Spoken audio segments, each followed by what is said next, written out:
আসসালামু আলাইকুম, সোহাগ ইলেকট্রনিক্স চ্যানেলের আরও একটি নতুন ভিডিওতে আপনাদের স্বাগতম। তো ভিউয়ার্স, আজকে আপনাদের আমি একটা ক্রিটিক্যাল সমস্যা নিয়ে আলোচনা করব। তো ভিউয়ার্স, যারা নতুন তারা অবশ্যই চ্যানেলটি সাবস্ক্রাইব করে পাশে থাকা বেল আইকনটি অন করে রাখুন। আর যারা অলরেডি সাবস্ক্রাইব করেছেন তাদেরকে অসংখ্য ধন্যবাদ। তো ভিউয়ার্স, আজকের যে ভিডিওটি সেটি হচ্ছে, এই যে দেখতে পাচ্ছেন আমার এখানে পাওয়ার স্টিয়ারের পাশে এখানে যে ট্রানজিস্টরটি 3807 এটি কিন্তু পুরো ফেটে জ্বলে গেছে এবং এর পাশে কয়েকটি রেজিস্ট্যান্স এবং জিনার ডায়োড একেবারে সম্পূর্ণ নষ্ট হয়ে গেছে। তো এখানে পাওয়ার সাপ্লাই সমস্যাটি হয়েছিল, এই জন্য এটি হয়েছে। তো এখন আমি এই ফুরে যাওয়া পাওয়ার সাপ্লাইটি আমি নতুন করে যে ক্যালি মডিউল দেখতে পাচ্ছেন, তো যেহেতু এটি 21 ইঞ্চি টেলিভিশন, তাহলে আমি 180 ওয়াট ক্যালি দিয়ে এটি আমি সেটিং করে পাওয়ারটি আপনার ওকে করব। তো ভিডিওটি শেষ পর্যন্ত আপনারা দেখতে থাকুন। তো ভিউয়ার্স, প্রথমে কী করবেন, এখানে যে পাওয়ার ট্রানজিস্টরটি, এই পাওয়ার ট্রানজিস্টরটি খুলে নেবেন। এটি পাওয়ার ট্রানজিস্টর। তো এই পাওয়ার ট্রানজিস্টরটি খোলার জন্য এখানে এই যে পাওয়ার ট্রানজিস্টরটি সেটি এখন আমি শাখা দিয়ে খুলে নেব। তো স্টেপ বাই স্টেপ আপনারা কীভাবে করবেন আমি আপনাদেরকে দেখাচ্ছি। তো এখন এটি আমি খুলে নিচ্ছি, আপনারা দেখতে থাকুন। এখানে দেখতে পাচ্ছেন। তো ভিউয়ার্স, ভিডিওটি যাতে লং না হয় সেজন্য আমি আপনাদেরকে এই পাওয়ার ট্রানজিস্টরটি এবং যে আপনার পার্টসগুলো পুড়ে গেছে সেগুলো আমি খুলে তারপর আমি আপনাদেরকে দেখাচ্ছি। তো ভিউয়ার্স, আমি এখানে পাওয়ার ট্রানজিস্টরটি খুলে নিয়েছি এবং আমার এখানে 3807 যে ট্রানজিস্টরটি সেটি আমি খুলে নিয়েছি। এরপর এখানে 1015 অথবা 764 একটা ট্রানজিস্টর থাকে, এটি খুলে নিয়েছি। তো এখানে পিসিটিও খুলে নিয়েছি। তো আপনারা যদি ক্যালি লাগান, ভিউয়ার্স, এরকম ক্যালি যদি লাগান তাহলে এই পার্টসগুলো কিন্তু আপনারা খুলে নেবেন। এই পার্টসগুলো খুলে না নিলে এই ক্যালিটি নষ্ট হয়ে যেতে পারে এবং পুড়ে যেতে পারে। তো ভিউয়ার্স, এখন এই ক্যালিটির এর যে লাল তারটি সেটি আমরা এই যে আমার এখানে পাওয়ার ট্রানজিস্টরটি ছিল এটির মিডলে আমরা এটি কানেকশন করব। আর এখন এই যে কালো তারটি, এই কালো তারটি আমরা কোথায় কানেকশন করব। তো ভিউয়ার্স, এখন আমরা এই কালো তারটি কানেকশন কোথায় করব সেটি ক্লিয়ার হওয়ার জন্য যে মিটারটি দেখতে পাচ্ছেন, মিটারটি কন্টিনিউটি রেঞ্জে রেখে আমরা এখন এটির গ্রাউন্ডিংটি মাপ দেব। তো এখানে যে মেইন ফিল্টার কন্ডেন্সার, এই মেইন ফিল্টার কন্ডেন্সার আমরা গ্রাউন্ডিংটি ধরে এটির গ্রাউন্ডিংটি কোথায় রয়েছে আমরা সেটি এখন আমরা কী করব, মাপ দেব। তো দেখতে পাচ্ছেন এখানে যে দুটি কালেক্টর এবং ইমিটার ছিল সেখানে কিন্তু গ্রাউন্ডিংটি দেখাচ্ছে না।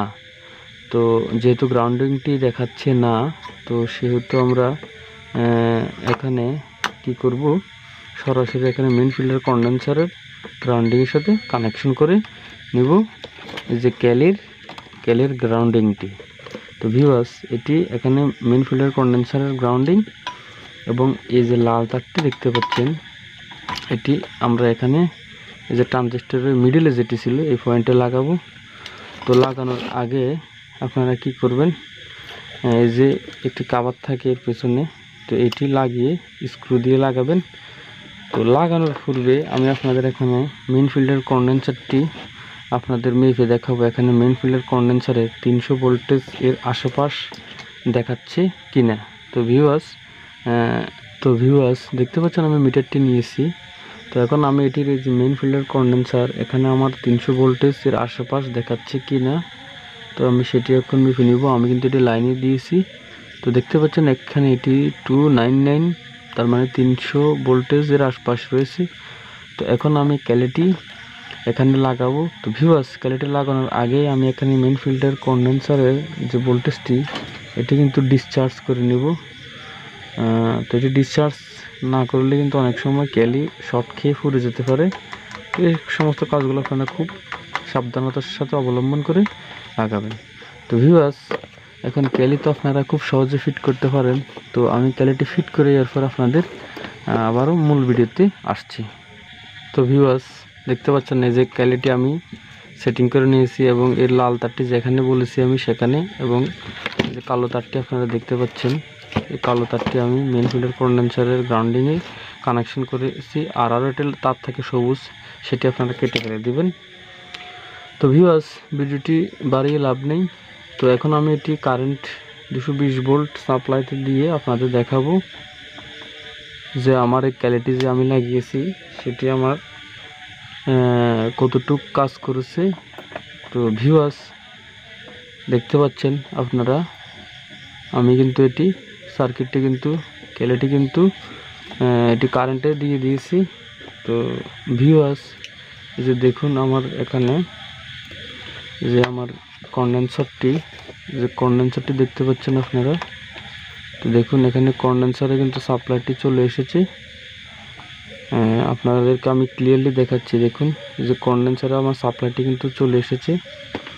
তো ভিউয়ার্স, কন্ডেন্সার তো আপনারা দেখলেন। তো এখন আমি ভোল্টেজগুলো আপনাদের মেপে দেখাবো আমার ভোল্টেজগুলো কি ঠিক হলো নি। তো ভিউয়ার্স, এই যে ভোল্টেজগুলো মাপার জন্য আপনারা সিলেক্টরটি কিন্তু 200-র উপরে রাখবেন, কারণ এখানে 110 ভোল্ট হচ্ছে মেইন সাপ্লাই। তো ভিউয়ার্স, দেখতে পাচ্ছেন এখানে 84 দেখাচ্ছে। তো এরপর যে ভোল্টেজটি সেটি আপনার দেখাচ্ছে 9 ভোল্ট। তো এরপর যে ভোল্টেজটি এটি 7 ভোল্ট, আর এরপর যে ভোল্টেজটি এটি 10 ভোল্ট দেখাচ্ছে। তো এখানে কিন্তু ভোল্টেজটি ঠিকঠাক হয়নি। তো ভিউয়ার্স, যেহেতু ভোল্টেজটি ঠিকঠাক হয়নি, তো এখন করণীয় কি? তো এখন আপনারা এই ক্যালিটির ভোল্টেজটি কিন্তু একটু বাড়িয়ে নিতে হবে, তা না হলে এই সেটটি কিন্তু স্টার্ট হবে না। এটি 110 ভোল্ট করে নিতে হবে। তো ভিউয়ার্স, দেখতে পাচ্ছেন এই যে এখানে একটি প্রিসেট। তো এই প্রিসেটটি দিয়ে এটি হালকা করে একটু ঘুরিয়ে ভোল্টেজটি একটু বাড়িয়ে নেবেন আপনারা। তো একটু বাড়ালেই আপনারা বুঝতে পারবেন এটি 110 ভোল্ট হলো কি না। তো ভিউয়ার্স, দেখতে পাচ্ছেন আমি কিন্তু এটি একটু বাড়িয়ে নিলাম। তো এটি এভাবে অ্যাডজাস্ট করে আপনারা নিতে পারেন। তো ভিউয়ার্স, ভিডিওটি আর দীর্ঘায়িত করলাম না। ভালো থাকবেন, সুস্থ থাকবেন, আর সোহাগ ইলেকট্রনিক্সের সাথে সব সময় থাকবেন।